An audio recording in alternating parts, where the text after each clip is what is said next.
So let's look at an example here.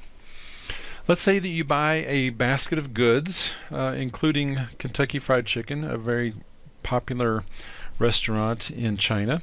And that basket of goods costs $100 in the US and it costs 650 yuan in China. So this indicates a purchasing power exchange rate of 6.5 yuan per dollar. Now we've already talked about that doesn't necessarily hold, but let's look at this relative purchasing power parity notion.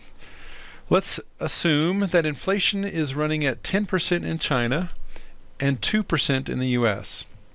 So the same basket 1 year from now would cost $102 in the US and 715 yuan in China, so that's 65 yuan higher than it was. The purchasing power exchange rate should be about 7 yuan per dollar, or about 8% more than it was.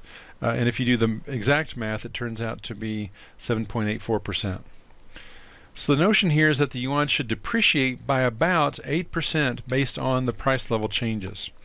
If it doesn't, then we could say that the yuan would be considered over or undervalued depending on how much it changed and which direction it went. So with price levels changing, we would expect the currencies to change in a very similar manner.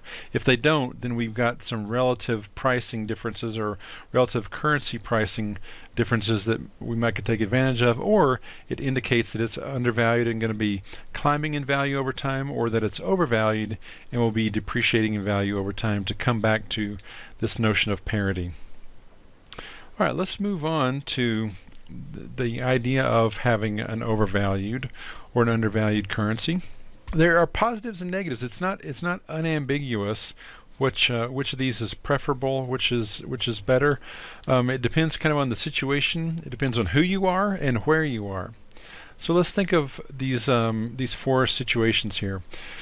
We've got a strong currency, say a strong dollar. That's good for consumers of imports. So people that are buying things from around the world, if we have a strong dollar, that makes those things cheaper. It's very good for travelers. If we're going abroad, our dollar will buy more of a different currency. We can consume more in that other country, stay in a nicer place. It doesn't cost us as much. It's also good for companies making foreign direct investment. So if we have a strong dollar and we're American companies going abroad, our dollar goes further. We can buy more assets for the dollars that we have. The bad side of it, the flip side of it, is that it's very bad for exporters, because all of the goods and services we're selling abroad cost more around the world. So it's going to typically hurt our exporters. It's also a negative for tourism here. It makes traveling to the U.S. more expensive. Buying food and hotel accommodations, etc., costs more. That trip to Disneyland costs even more money if your currency is weak relative to the dollar.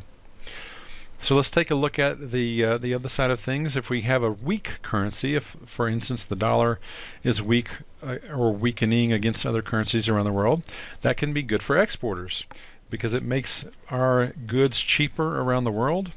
We will be able to sell more of our stuff abroad. It's good for tourism here. Foreign folks will be more attracted to visiting the U.S. if their currency goes further here. It's going to make it an attractive destination for people around the world. It could be good for employment, especially if manufacturing is a big thing, because it might push more manufacturing back to the U.S.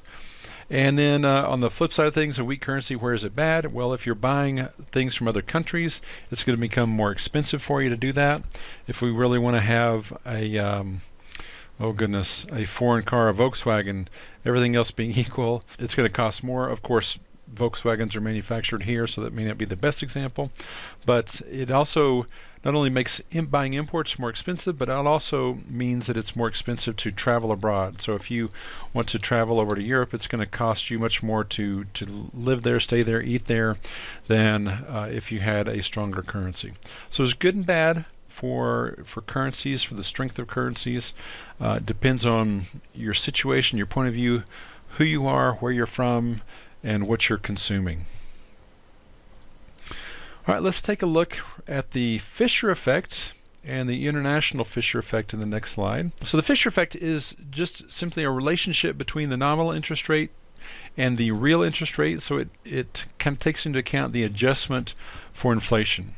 So here's a picture of the exact relationship between the nominal and the real interest rate. 1 plus the nominal interest rate is equal to 1 plus the real interest rate times 1 plus the inflation rate. So the product of these two things over here on the right is going to be equal to the interest rate that we observe in the marketplace. That's always a nominal rate. An approximate relationship, and this is especially true if inflation is relatively low, as it has been certainly for much of this decade. Inflation is starting to tick up a little bit in the U.S. Earlier in the decade when we had very low inflation, this approximate relationship would hold pretty well, and that's just we take the nominal interest rate, we subtract out the inflation rate, and that's going to be about equal to the real rate. So I should probably not have this be equal to, but about equal to, so the little squiggly equals things. So that is the Fisher effect, and we'll look at some problems to practice dealing with converting nominal to real using inflation rates.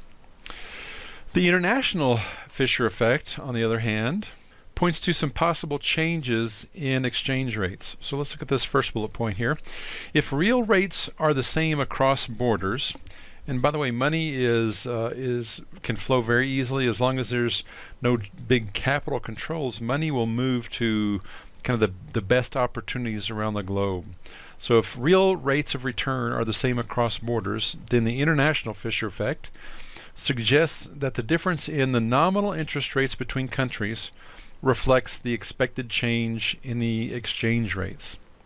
So for example, if the interest rate in India is 15% and the interest rate in Japan is 0.1%, we would expect about a 14.9% depreciation in the rupee versus the yen over the course of the year. And this is very similar to covered interest arbitrage and interest rate parity notion we've talked about, and there's a lot of overlap here. But the big idea here is that if the real rates are the same across borders, then we're going to have some change in exchange rates to keep the opportunities of investing in India similar to the opportunities of investing in Japan. So in class we'll work on some problems. We'll get some kind of hands-on experience with dealing with each of these things: the interest rate parity, covered interest arbitrage, uncovered parity, purchasing power parity, etc. So I'll see you in class, and we'll work on some problems and get our hands dirty looking at these things in some detail. So I will talk to you later.